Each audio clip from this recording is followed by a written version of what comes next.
Bismillahirrahmanirrahim. Assalamualaikum warahmatullahi wabarakatuh. Waalaikumsalam warahmatullahi wabarakatuh. Salam kedaulatan rakyat. Salam kedaulatan rakyat.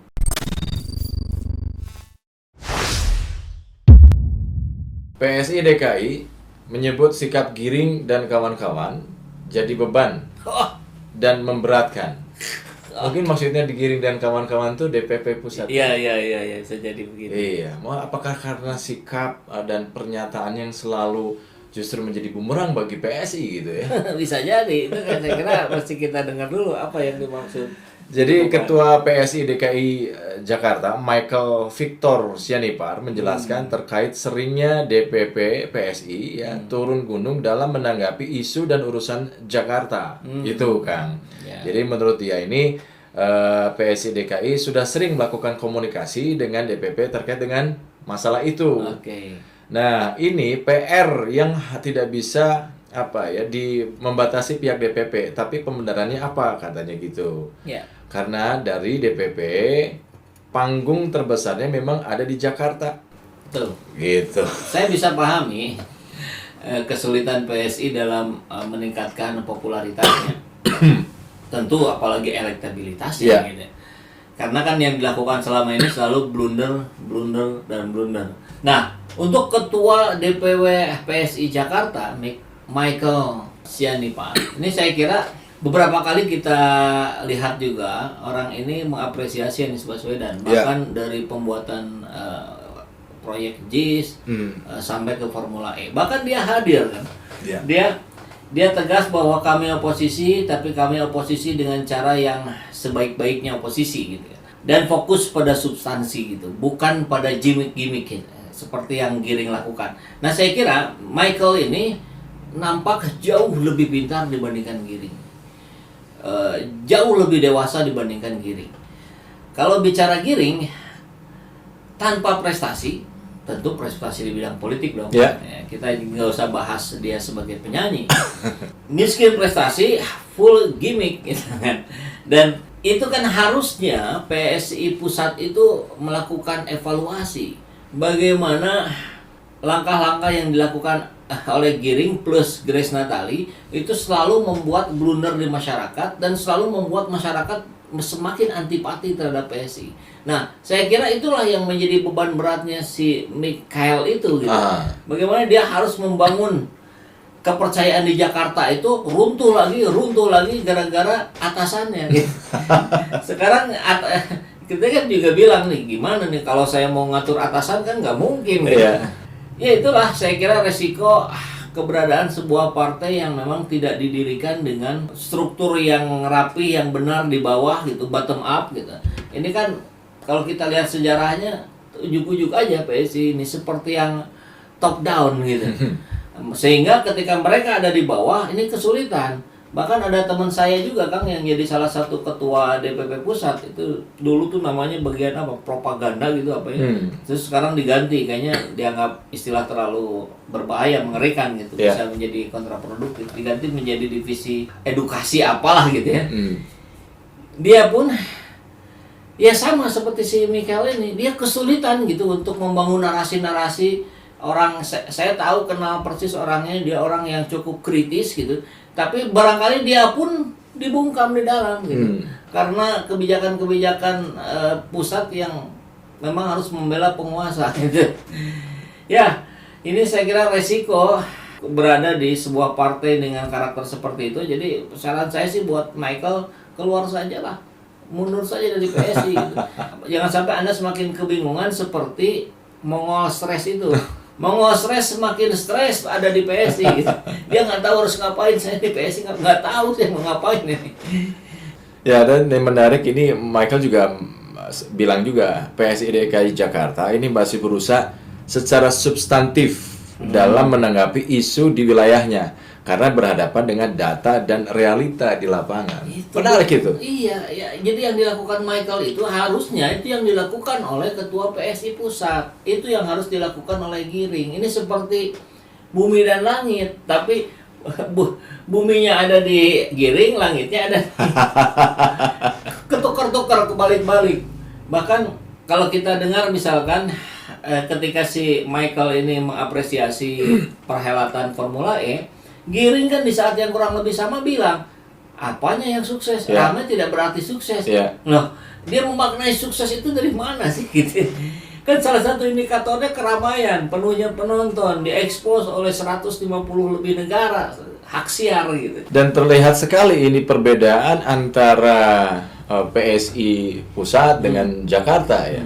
Ini ada satu lagi Kang. Jadi Apa? jubir PSI, nah saya nggak tahu ini jubir PSI-nya jubir PSI ya DPP atau Oke, gimana? Jakarta ya. Jadi mengatakan Anies Baswedan yang didukung oleh FPI Reborn itu palsu. Oh iya. Yang betul didukung kelompok XHTI.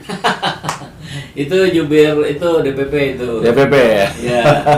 Jadi lagi-lagi mohon maaf ini saya menggunakan istilah ketololan Giring itu diikuti oleh jubirnya. Dia tidak sepintar netizen, dia tidak sepintar rakyat. Rakyat itu mampu melihat dengan cukup jelas di depan mata ada sebuah rangkaian. Ini ada FPI Reborn, ini ada yang mengatasnamakan XHTI, di sini ada Gema, di sini ada mahasiswa Bogor itu, Iya. yang semuanya seragam, semuanya sama, mendeklarasikan mendukung Anies Baswedan sambil mempertontonkan simbol yang identik dengan kelompok HTI dan FPI.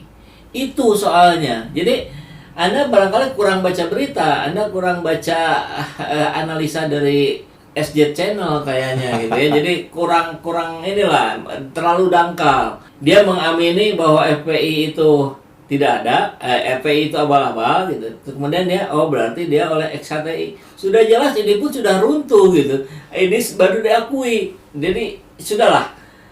Saya kira abaikan saja pendapat jubir itu sama sekali tidak berbobot. Itu sama sekali menunjukkan bahwa kapasitas orang-orang yang berada di DPP PSI, saya kira rombak saja semuanya, tukeran sama PSI Jakarta gitu. Saya kira hasilnya bakal lebih bagus. Ya, perbedaan pendapat, perdebatan, ya, perbedaan pandangan selalu terjadi dalam tubuh partai politik ya kan. Bahkan dimanapun. Dimanapun. Ini termasuk juga di partai besar sekalipun itu, seperti PDIP. Iya, iya. Semakin besar semakin kuat itu goyangan, goncangannya. Jadi ini ada yang lucu kan, seperti kita tahu media-media melihatnya Kayak masih ada kaitan sama PSI ini? nggak ada. Kan ini PDIP. Oh berarti ada. Oh, ada ya? PDIP kan kakak kandungnya Oh. atau rahimnya yang melahirkan. Jadi kan publik juga melihat bahwa ada dugaan keretakan antara Megawati sama Jokowi kan, Iya, gitu. jelas itu. Nah, ini salah satu beritanya muncul nih seperti ditayangkan di sekarang di kita ini.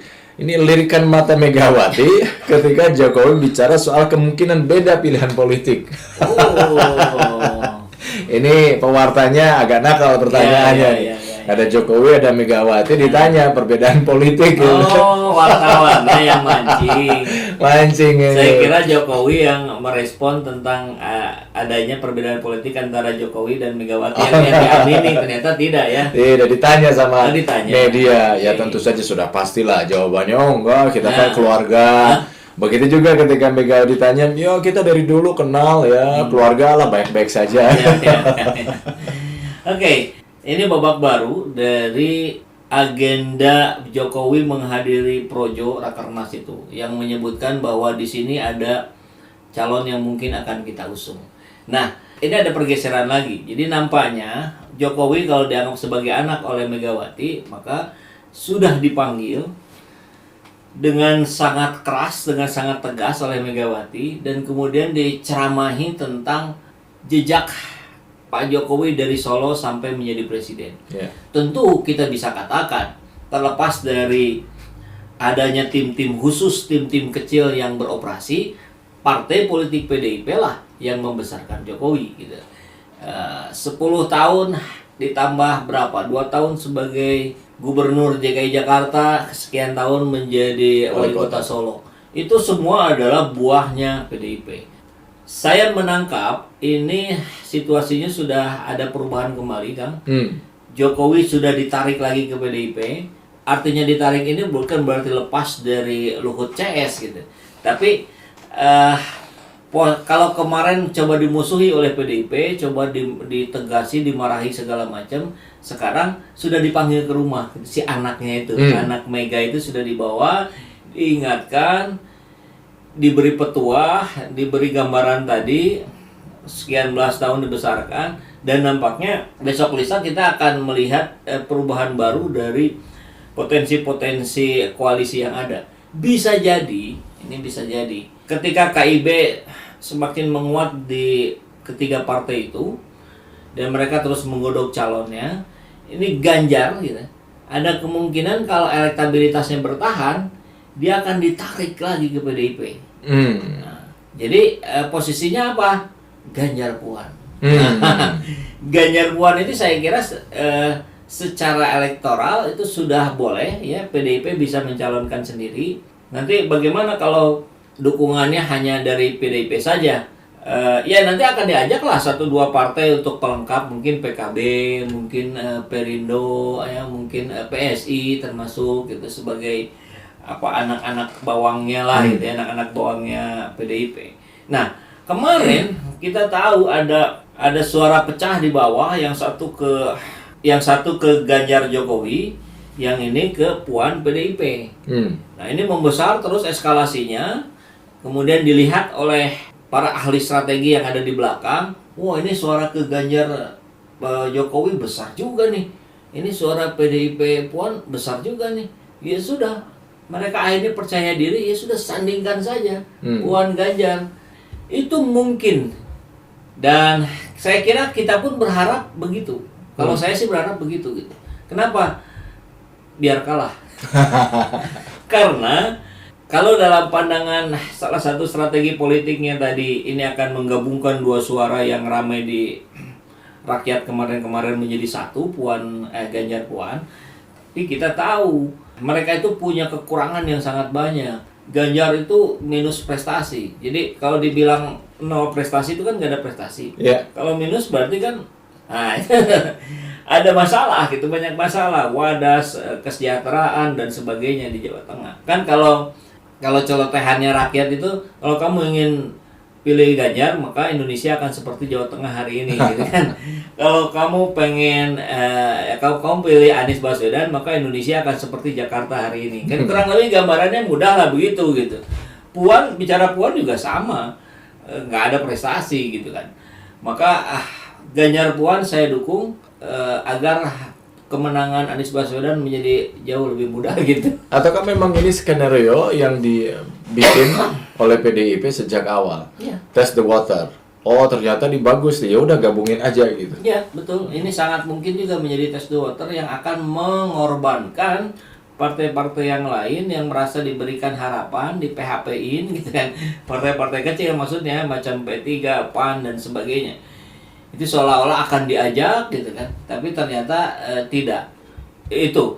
Tapi ada juga kemungkinan lain, ketika ini semakin menguat, maka KIB itu akan bergabung bersama PDIP. Mungkin nggak? Ya sangat mungkin. Dasarnya apa? Ya lihat saja pemerintahan hari ini. Pemerintahan hari ini kan memang orang-orang itu juga gitu. Ya PDIP, Golkar, PAN, P3. Sekarang mereka ada di istana, itu mereka ada di pemerintahan. Jadi kalau itu diulang untuk 2024 ya mungkin saja.